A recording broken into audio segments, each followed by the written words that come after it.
Article 3 is also a significant departure in some ways from the British experience. Montesquieu thinks about courts as really being an independent branch of government, as being a separate branch of government that had its own functions and duties.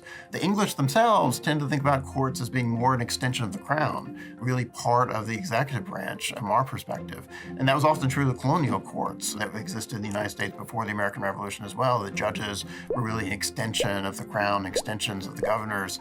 And so the idea that you could really create a judicial branch that was purely independent, really separate from both the executive branch and from the legislature, is something that people were talking about doing, but there were not a lot of examples of what it actually would look like in practice.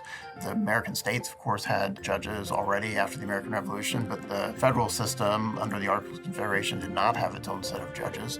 They thought federal judges would be a good idea. They had some ideas about what they wanted those judges to be doing, including enforcing federal laws, enforcing federal treaties, working out what kinds of rights people had that cross state boundaries as opposed to most of the legal work which would be done inside of states.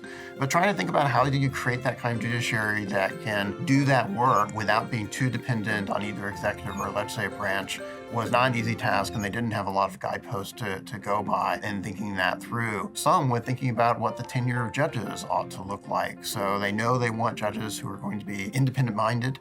They weren't going to be simply dependent upon what the president wants them to do, for example, nor what the legislature wants them to do.